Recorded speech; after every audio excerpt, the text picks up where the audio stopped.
鶴くんです。ゴジラ -1 の劇場公開から1年が過ぎました。当初から話題になっていた映画なんですが、ネットでの配信等でご覧になった方もかなり多いと思います。またこういった形でディスクで手に入れて、見放題の方もいらっしゃると思います。私もこうやってディスクを買ってみようと思ったら、ちょうど Amazon で配信が始まってしまって、実は未開封だったりするんですが、Amazon のプライムの方でですね、もう散々、映画の方を見てきました。ゴジラ -1 版のゴジラの方ですね、ゴジラ2023年版といったところですかね。こちらのフィギュアの方もバンダイから発売されていて、以前に動画でご紹介させていただいております。今回紹介させていただくフィギュアはスーパーセブンというところから出た2023年度版のゴジラのフィギュアとなります。こちらの方がちょうど Amazon から届きましたので、早速開封していきたいと思います。こちらの方ネットの記事なんかでご覧になった方もいるかと思うんですが、日本では正式販売はされていないのかな。外国の Amazon の方ですね、米国の Amazon の方で、購入をした商品となります。ではオープン。大きさ的にはバンダイの SH モンスターズですね。こちらと近いような大きさですね。こちらにスーパーセブンのロゴがあって、こちらはウルティメーツって書いてありますね。表の方はこんな感じでゴジラ -1 ですね。横の方はロゴですね。それから裏の方はシンプルに、これはよく見た絵の方ですね。戦後日本ゼロからマイナスへって書いてありますね。お尻の方がこんな感じで、東宝のロゴとかも入ってますね。それでは開封いきます。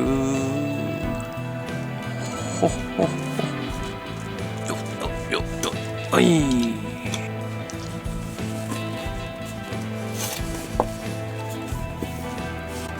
では再びオープン。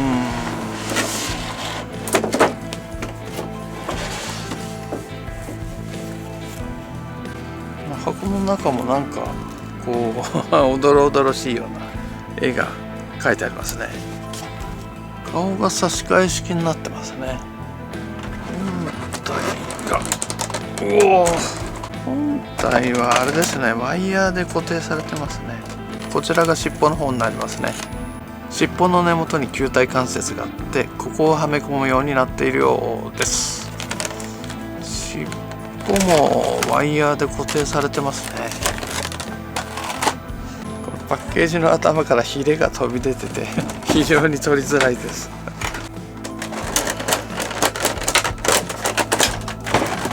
うわーちゃ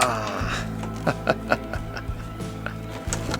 ゴジラやっと出ました比較的モンスターアーツ版がマットなザラザラした仕上げだったのに比べて、こっちのゴジラはねツルツルしてますね。ちょっと光沢のある仕上げになってます。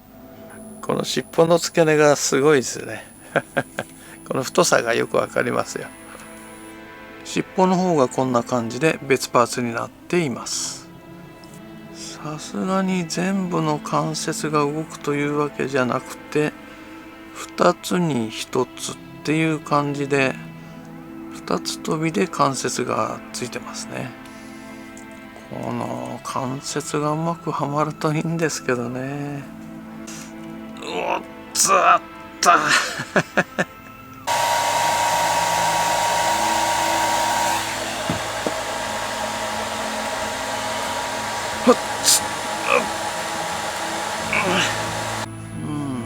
どうやらくっついた感じかな。こちらがスーパーセブン版のゴジラ2023という感じになりますね。では細かく見ていきたいと思います。それではゴジラのフィギュアの方を細かく見ていきたいと思います。まず頭の方なんですが、こちらの口を閉じたヘッドのパーツですね。これがデフォルトでついてまして、これを外してこちらの口が開いたパーツですね、こちらの方と差し替えをすることができます。でこの根元の方はボールジョイントの二重関節になっています。若干はめにくいというのが痛いところではあります。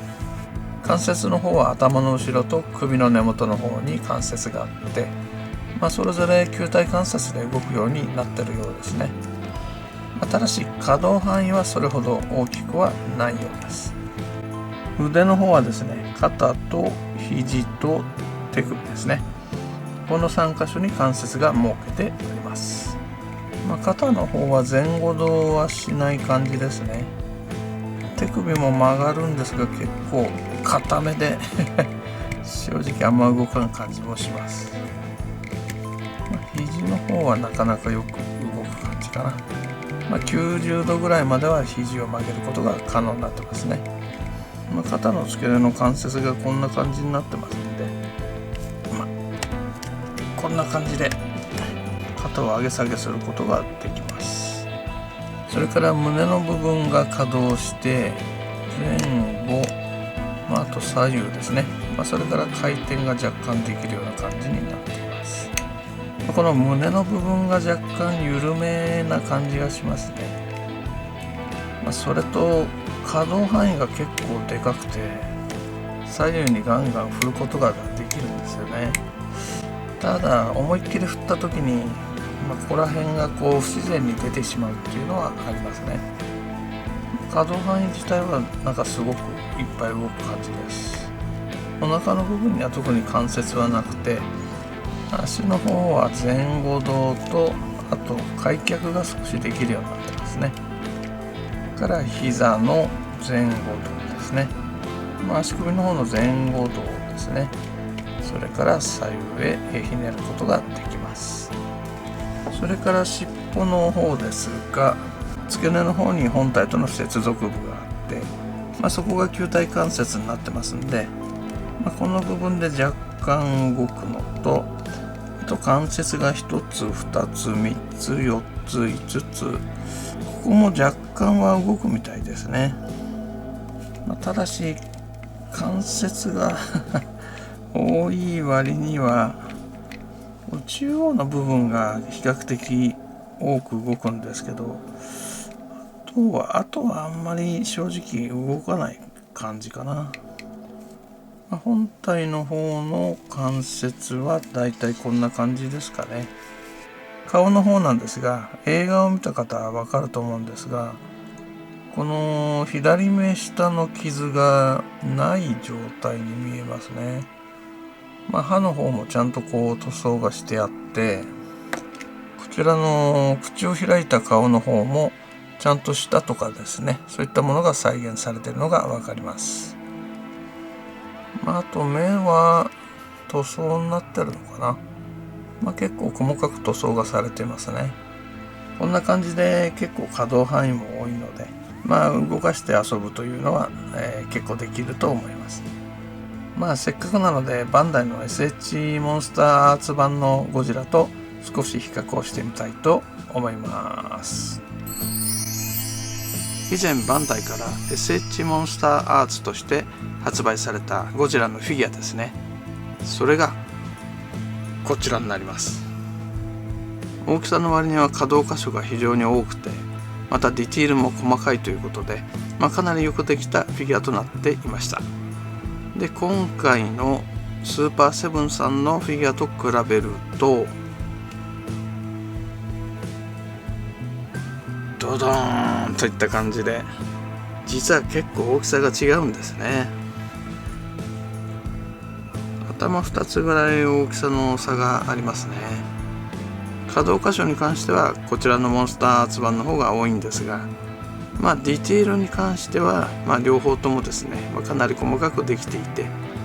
両方とも遜色のないレベルかと思います。あとはこの表面の仕上げですね。モンスターアーツ版は結構こうザラザラした仕上げなんですが、こっちのスーパーセブン版の方はですね、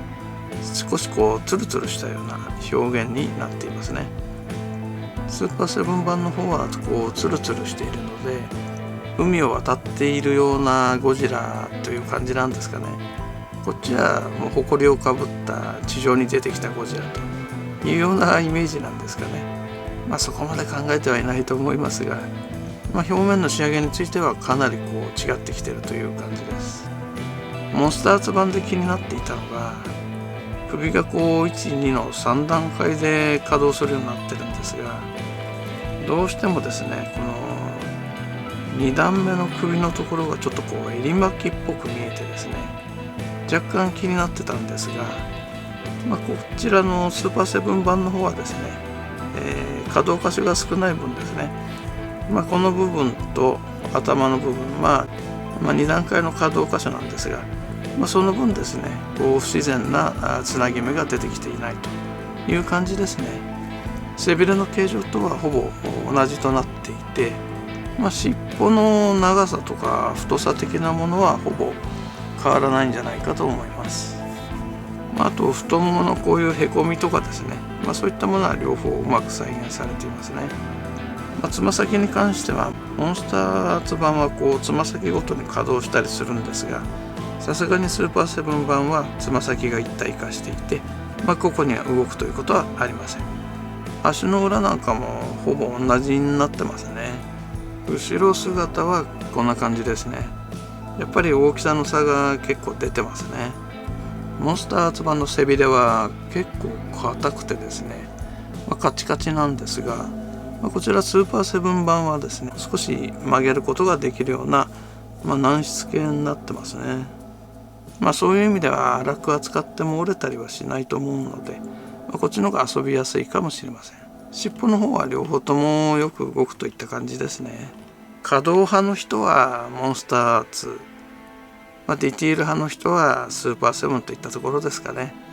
スーパーセブン版も可動範囲自体は結構多いので、十分遊べるキットになっていると思います。やっぱ大きい分少し迫力が増してるっていうのはありますね。